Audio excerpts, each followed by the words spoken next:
ọma nụ, uhuruchi ọma nụ. Ndị nọ n'obodo dị iche iche, ndị ọka bụ efife ha, efife ọma nụ. Ndị ọ bụ abalị ha, abalị ọma nụ. Ana m ekene nwoke, ana m ekene nwanyị, ana m ekene onye ukwu, na-ekene onye nta. Tata bụ nkwọ, wee na-asị ka nkwọ tata mara ụmụ Igbo mma, ka nkwọkọtara anyị ndụ, ka nkwọkọtara anyị udo, ka nkwọkọtara anyị aga n'iru, ka nkwọkọtara anyị dị mma, ka nkwọkọtara anyị ihe akụ akụ na ihe enwe enwe. A sị m na aka ọbụla na-ama nza ama mmanata unyi, ife anyị ga na-eri ga na-abịala anyị, na onye ọbụla na-achụ anyị nwe ada, ma onye anyị na-achụkwazie n'ọfọ nwe ada. A sị m na anyị ga-apụtarịrị ife na anyị edu ude, ọmụọba gbara ọma ụzọ mmiri na-ekwu. Na-asị na ọ ya adịrị anyị niile na mmata ata bụ nkwọ, bọsị eke, bọsị orie, bọsị afọ, na afịa na-anọ n'ụbọchị na-anọ ise. Echefukwala na aka bụ m onye nke gị nwada gbara ọma ụzọ mmiri. Abụ m onye mgbasa ozi ọma ọdịnala Igbo, bụrụkwa dibịa Igbo. Ana m agbasi afọ ike na-alụ ọrụ mmụọ dị iche iche, na-enyere ụmụ Igbo aka ịmara eziokwu gbasara ọdịnala Igbo, maka na ọdịnala bụ ụzọ ndụ na ụzọ eziokwu. Ọ usoro ndị gboo bụ ndị nna nna anyị ha ji wee kpee elu Chukwu, wee bie ndụ ịkwụ aka ọtọ, wee chaa isi awọ, wee mụọ ọzụzụ nwoke, wee mụọ ọzụzụ nwaanyị. Ọ ntọ na ana jikọrọ Igbo niile ọnụ. Ọ agbamndụ dị n'etiti ndị Igbo na Chukwu okike. Ọ ife ndị gboo gboo mebalụ. Ọ dị na mbụ ewuche ewucha ka ọdịnala bụ. Mgbe na-asị gị nwa bụ onye Igbo, na ọ bụrụ na tata bụ ize gị sonye na my live broadcast, ana m asị gị nnọọ ka Chukwu okike abịa ma gọzie gị, ka ndị ichie gị na mmụọ niile gị na ha sonyelu gị aka, gbazielu gị ụzọ ihe esi wee nweta ife ị chọrọ n'ụwa n'aka ịkwụ ọtọ. Echefukwala ibinyere anyị aka ma gbasakwa ozi anyị, ka ndị enyi gị na ndị ikwu na ibe gị nwee ike wee keta oke na mgbasa ozi ọma. Ọ bụkwa na anyị na gị na-abụọ na-erikọbụ na mbụ, dịka na anyị ncha niile na-anọkọbụ na this live video, and iwe nọkwala ebe a tata, ana m asịkwa gị nnọọ ka tata bụ nkwọ maalụ gị mma, ihe ọma ya emelụ gị tata. Ya gazienu. Isiokwu m taa bụ uhuruchi ọma, nwanyị ọma, Ijeọma Cash.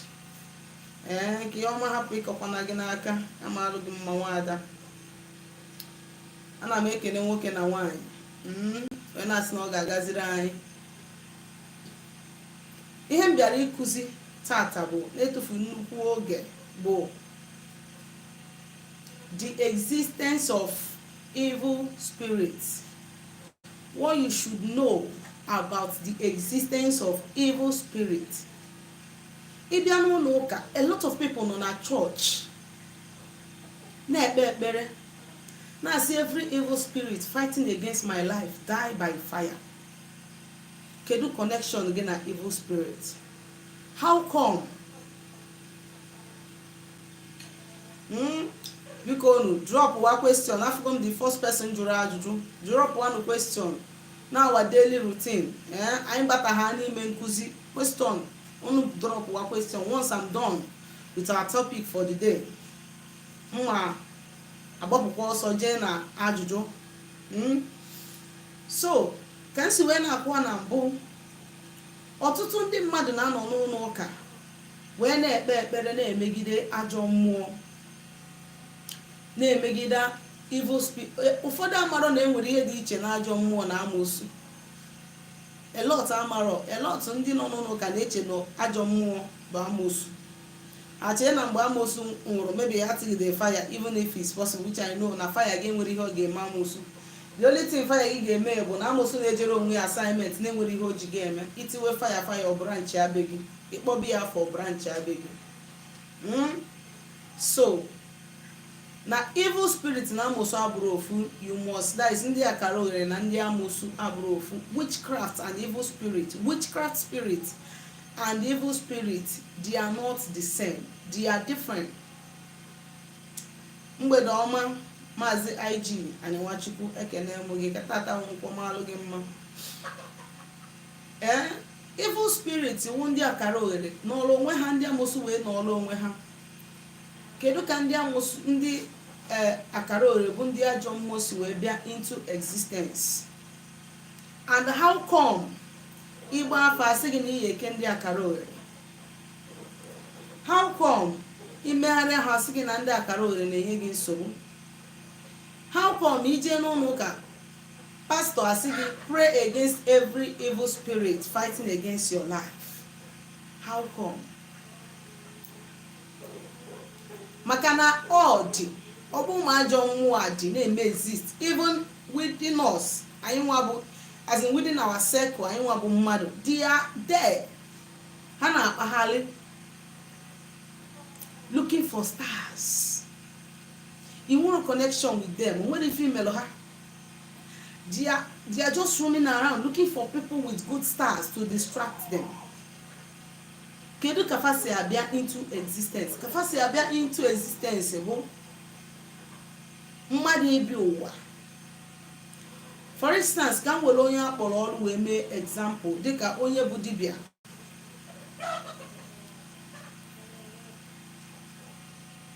Onye bụ dibịa nwere mmụọ na-esi ya. Ọ bụrụ na for instance na ụta nọ na-abịa m ụwa dibịa, wee bi ụwa nke mbụ dibịa arụghọm ya, mbịa nke ịbụọ dibịa arụghọm ya, mbịa nke ịtọ dibịa arụghọm ya, bịa zuo ụwa ugboro 7. Ndị Igbo na-anụ ụwa ugboro 7. Onye akpatara onye Igbo ji ya sị ụwa m ụwa 7 na nka ga-eme nka na nka ga-abụ nka na mama mmezi ife, maka na ndị Igbo na-anụ ụwa ugboro 7. Ọ bụrụ na nnọgide ụwa n'ụwa ugboro 7, n'ozu ụwa ugboro 7, and na my main purpose of creation, which is ịgwọ ọrịa tụọ agbụ napụta ndị aka ji, na m emehụ ya. Ima that when I die, ọ bụrụkwa m nwa Chineke na ana m arụkwa nke m, but I'm just using myself and my career, my destiny to to make a better example for you, to give you a better and a clearer example. Ọ bụrụ na otu anọ na m anọgo ụwa, like of course onye nọrọ m ụwa mere dibịa before nwụọ, which is mpa my mom, nwoke nọrọ m, mpa my mother bụ nnekwu dibịa ma ama before nwụọ. Now I am here and I am still on that track. Ọkwa ịma na onwere ife ga-eme ka m bụrụ akara oghere. M abụ ezigbote nnekwute ichie. When the time comes up, I will transcend or transcend amamukwu na asụ asụ. M agbanwe ahụ ka m kwuo ya ụta na oyibo abụrụ my mate. You understand? So ebugo m n'ọkwa ndị ichie maka kwa m na-abịa ụwa na m na-eme gịnị, na m na-emezu that purpose of creation. Ka m si kọwa ndị akara oghere, na asị m na ndị akara oghere bụ ndị bịara ụwa, bụ ndị ajọ mmụọ. They once existed like a human being, like me and you. This evil spirit in Anu, that a demon came to attack you, that a demon came to oppress you. These are people that once lived like human beings, just as you are living now. But their major purpose of creation, they abandoned it because of what people will say. Some people know you will be one, but they came and they got distracted along the line. They left their purpose of creation. They left their purpose of reincarnation. They went into another thing. Just like Iganu Londi Ashawo, 70 to 80% of whom why not again the Ashawo Bundi Morocco. Igana many boys name Yahoo Kita, 60% Bundi Morocco. Opasagide hanya, which is that evil spirit. They enter into one or two things that may end up destroying their life totally. These are the people that came into this life, lived like a human being like you, for 7 good times are reincarnating without fulfilling their reason of creation. And you know what? When they die the 7th time, they don't come back as human beings. They do not reincarnate as human beings. they immediately they will be transformed into demon, because ọ bụrụ na ị nọzụ ugboro asaa wee mezu ihe iji maka ya wee bịa ụwa, you will be promoted to an ichie. Isoro na ndị na-afụ maka affairs of your land, ya sị the cabinet members, ọ ihe ọ pụtara, ndị na-afụ maka the affairs of your family or your village or your town, or depend the level ị na-aga, they will be promoting you till ị na-afụ na mmiri na-abịa n'obodo too, ọ mmadụ dịrị ka mụ na gị na-abụ, na ị na-afụ na e nwere nnukwu agbara bụ ndị bisiri ndụ ka m na gị na-abụ wee mezi ha ji bịa ụwa. Ha ga-transform gide ifo inu n'obodo a na mmiri adịburu ya before apụta, onye ọbụla anaba apụta the next one afụ mmiri.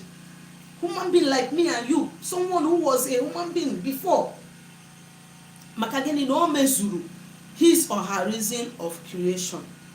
But ifuru ndị a na-abụ ha bịa ụwa, akpọ ha ịbụ dibịa, ha gbara n'orimejebe, akpọ ha eze nwaanyị, ha na-agba klọb, o nwere ike megide ya mitie yahoo boy egbuo ha.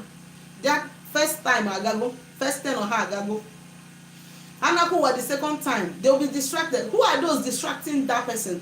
Ndị akara oghere, those evil spirits, those people that could not fulfill their mission, those people that could not fulfill their mission, transform go into demon. How you making it? They will come and start looking for people with great stars, people with good destinies, people hamara na obo na hapu ha that they will make it to the top. They will do what? They will possess them. Ana akpaghara ha anya ọ dị ka ọgwụ mana ajọ mmụọ. Onye akpatara ụfọdụ ndị na-abụ emesi asị na-ekwensu, ọ bụrụ ekwensu nwefe dị ka ekwensu. These are the spirits that is responsible for this. Now, enwere akara oghere si n'agwụ, enwere akara, enwere different kind of akara oghere. Enwere nke si n'agwụ, just like the one that I just explained.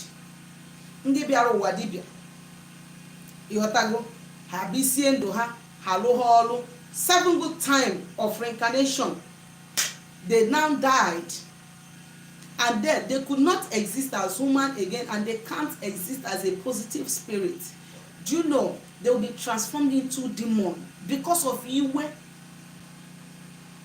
They will now say, okay, we will not be the only one to suffer this. Let us go and look for people that have good stars so that they can join us in this, so that our empire will start rising, our kingdom. You get it? That is how demon come to be. And demon are the akara oghere spirit, evil forces, dark forces. O nwere a lot of DBS na ndị kpọrọ onwe ha ndị ọrụ na ndị amụma ji this force alụ ọrụ. O nwere ndị ji this forces alụ ọrụ. Onye abụ na efo na mmadụ pụta were mmadụ ibi ya wee mee ọgwụ wee kpata ego. Mụ na mmadụ bịa dọrọ mkpụrụsọ nwanne ya ọgwụ ọzọ di ya. These people are using those dark forces and those dark energies, those demons, they are using them to work.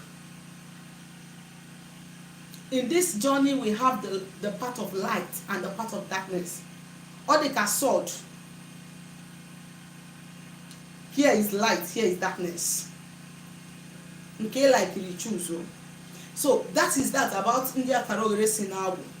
Enwere ndị akara oghere si n'alụ mmadụ melụ.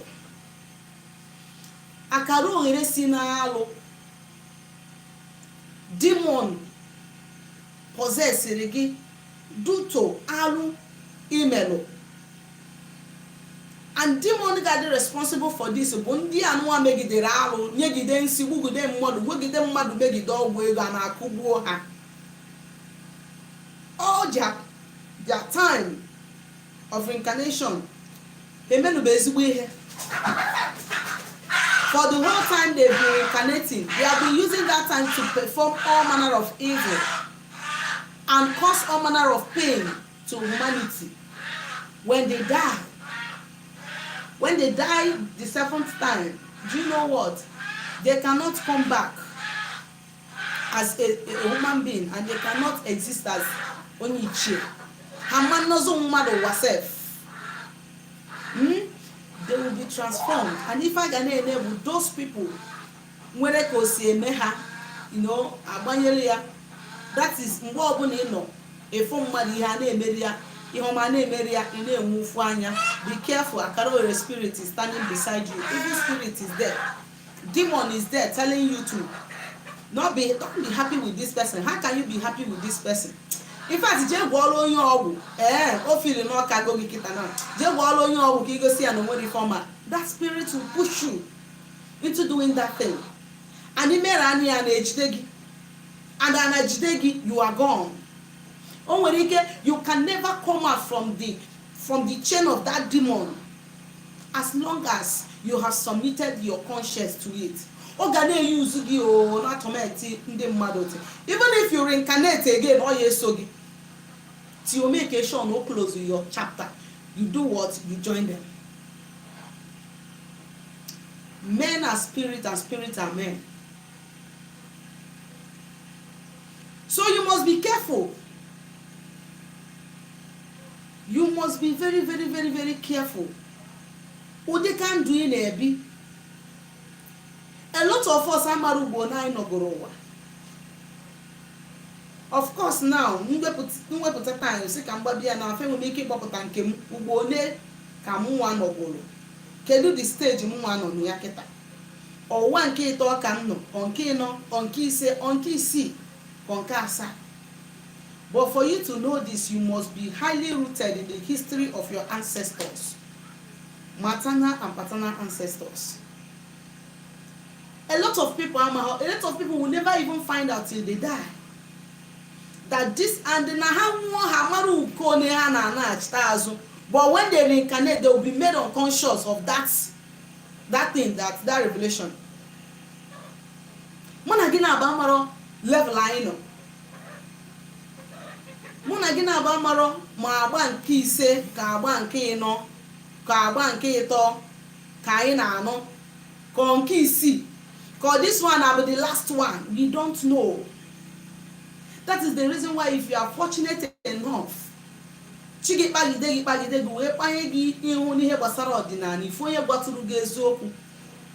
go as much as you can. Try go. And there are reasons for this. You have to try.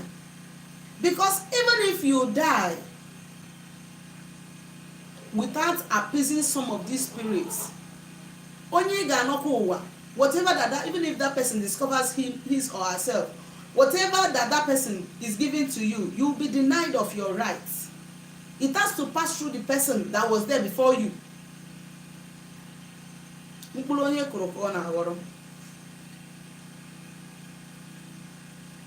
So Akarol spirit is not something you bind with Holy Ghost fire. It's not something. You must be willing to be disciplined. You must be willing to know whom you are. You must know your purpose of creation. You must know why you have come to exist. You have to take note of all this. You must know this. When you know your purpose of creation and focus on it, you distract as long as you are desiring to be there.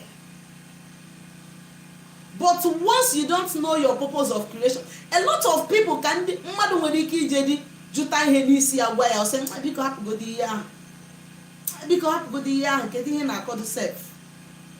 you must know your purpose of creation and work towards that path so that you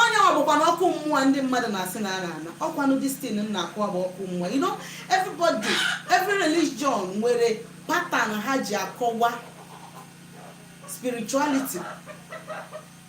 But one thing they like about Ordinanabo, once you are on this path, spirit will come upon you. That you are no more alone. You will know that there are powers and forces around you. And that is the reason why sometimes, like me, most of the topic I teach, I don't get it from anybody. And when you can know it will just come. And once it comes, they start explaining to me first. Before I come out to tell you, they have explained to me already. You must listen to yourself. You must be willing to connect to powers and forces that be with you at any time. You must discover who you are. You discover onye bụ when you discover that this is your real mission on earth, that you are here. Okay, I am here to save people. This is my reason. Or the lost or fall in my family, I am here to restore it. You must do that. Ofon Gruben Nam, that they have abandoned for years. My mission here is to restore it. You must focus. All your attention must be on that. Because when you fail that one single assignment,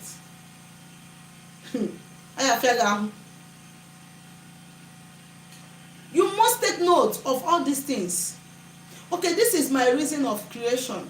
I am here to help people, to serve humanity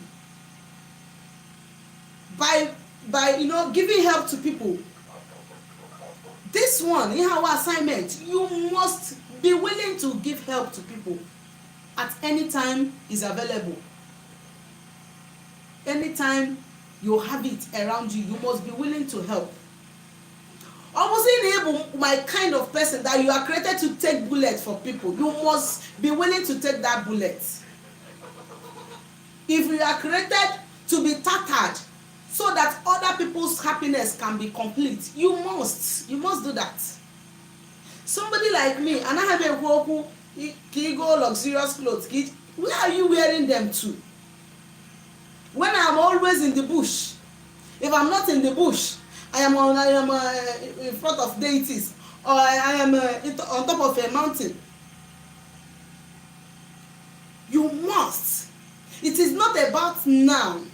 It is about later. Upon ya woku mmụọ ndị ụka na-awụ ọnụ na mmadụ na-eje ọkụ mmụọ, but that is their own way of understanding it. This is my own way of understanding it. That when you have failed to accomplish your reason of creation, you can never be the same. You can never be the same. Biko na ụmụ Igbo, ọ bụkwa naanị ka ọra m n'ọnụ. Ọ bụrụ na o nwere ajụjụ ị nwere ịjụ gbasara ihe a nkụziri kịta, maọbụ ife ndị na-akụzi na mbụ, maọbụ ife ọbụla gbasara ọdịnala Igbo, biko gaa n'iru jụọ m anya bụ ajụjụ ka m nwee ike wee zaa gị. O nwere onye jụrụ ajụjụ sị, is there anything called Satan in Igbo tradition? Onye jụrụ ajụjụ, you know yourself. So far, I've been in this practice. Ndị Igbo enwere connection with Satan. Those who initiated that name Satan, ha na ha mebe ọfụma. Ihe mma na o nwere alụsị a na-akpọ ekwensu. O nwere some places ọ dị, especially n'Enugu Ezike. O nwere alụsị a na-akpọ ekwensu. Some parts nwere ya. This is God of vengeance. Alụsị na-eje war, mmụọ na-apụ apụ ka ọ bụ. But ịma na ndị oyibo si na ekwensu bụ Satan. Ịghọtara. Mana as long as ndị ụka dị concerned na ife niile ọbụla bụ tradition is satanic. Everything traditional is satanic to ndị ụka niile. Ma iwe ọjị bụ satanic to some of them. Ndị anụnwa brain ha gwụrụ agwụ. Iwe ọjị dị satanic to them. Ịtụ nzu dị satanic to them. Ịtụ edo ma iwu mmanya ọkụ ma ịkpọkụ mmụọ ma aja ana ma arụsị is satanic to them. But as long as Igbo, as in tradition Igbo dị concerned, ịghọtara, o nwere ife mma gbasara Satan. O nwere ife mma gbasara mmankwụ nke nna ma o nwere ihe mma gbasara Satan. The only thing mma dị similar to it from the way ndị oyibo na ndị ụka si akọwa ya bụ ihe a nkọwara gbasara ndị akara Owerri. Thank you. Okay, onye nke a sị, can somebody's Iyowa be changed? Onye jụrụ ajụjụ ime onwe gị, can somebody's Iyowa be changed? Somebody's Iyuwa cannot be changed, hence you are still existing. Your Iyuwa is the path you have chosen before you are being created. Iyuwa, this is an oath you took, that I'm going to do this, I am going to do that. They now sealed it and they sent you, and you are here, you want to change it. Before you could change it, I think the best thing is that I think what is possible there is that maybe the person had to die and go back and change his or her Iyuwa. But while you are still existing, no. The only thing there, unless more in a situation whereby Iyuwa can be changed, is these people only that they will not live long. But somebody favour destiny, if you are called, maybe in Ikpebiri that you are coming to serve as a dibia, to heal people, to save life, and to make people become better. Then you came, and if it was a Ndinagba club and all that, you now saw different lifestyle and you want to change that oath you took before coming into this world, then I think in this case it doesn't happen. In this case it doesn't happen. The only thing that can happen to that person is when maybe the person go down and reincarnate again. Maybe you can choose not to do that. But another Iyuwa, Muwama, that can be changed is when someone took an oath in his or her water of reincarnation. This is an Obanje. When someone is a hardcore Obanje, when that person takes an oath in his or her water of reincarnation, saying that if I come, I am going to earth, and this is the family I'm going to. As I'm going there, I am not going to spend much time. I am going to spend 20 years, or I am going to spend 30 years, or I am going to spend 40 years. And if I spend it, I am going to come back. And when someone spend this kind of time on earth and go back, this is the time that his family might have become so used to that person. You understand? When somebody say, I'm going to come back at 40 or at 30, it's going to affect the family, because everybody must have come to love that person. And nobody prays for his or her own relative to spend just 30 years on earth and then go. You understand? So at this point now, they force that person out of that Iyuwa. It's not about the person being willing to change it. They force that person out. That person has to be forced out. Ekeya. Because if such person is given an opportunity to take that decision on his or her own, it is not going to be possible. And sometimes some of those people, when they know that this is what you people are going to, even if they find out that this is the kind of work they want to do on him or her, they will neutralize it spiritually. You may not even know. You understand? So these are the kind of Iyuwa you can change when you force that person out of it. Thank you. So when you force that person out of it, the person will now live longer.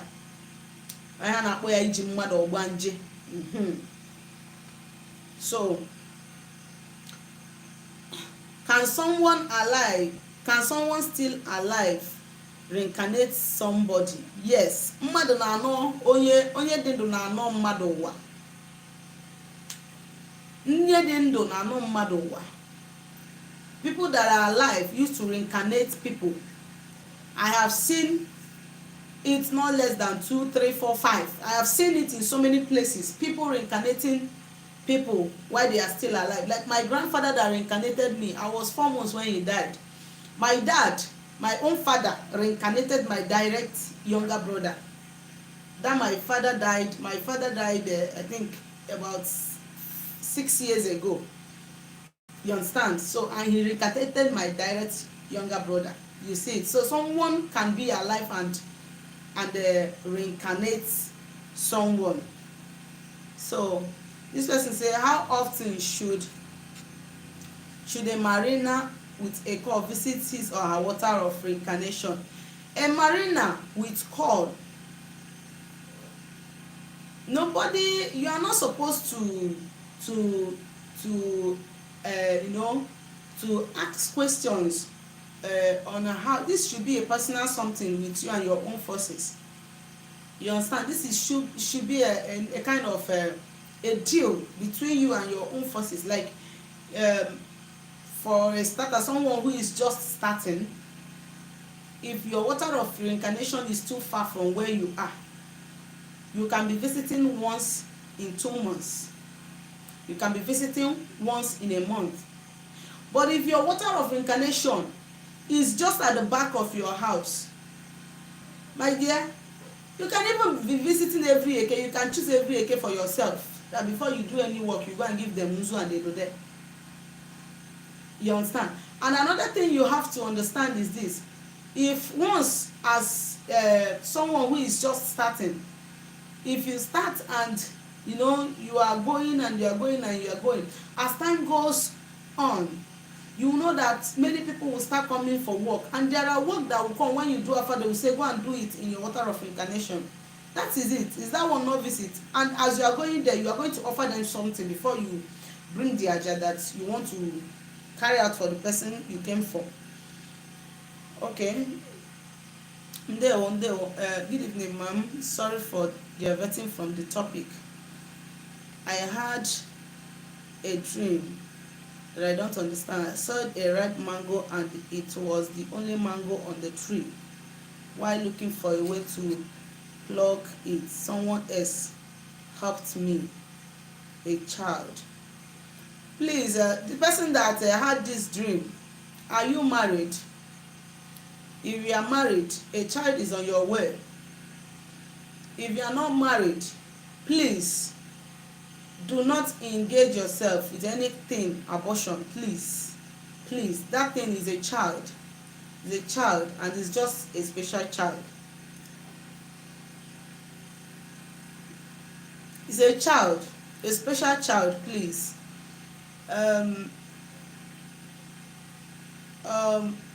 I can wear more question. I'll be leaving for now. Hence, we have only few people here who be leaving. Echefukwana na aka m onye nke gị nwada gbara ọma ụzọ mmiri, akwa m onye mgbasa ozi ọma ọdịnala Igbo. Zitere m ozi na my WhatsApp number na 07037311663. Ma ọnwa ajụjụ nwere ịjụ mgbasa ihe ndị nkụzi taa ma ife ndị na-akụzi na mbụ, ya gazienụ.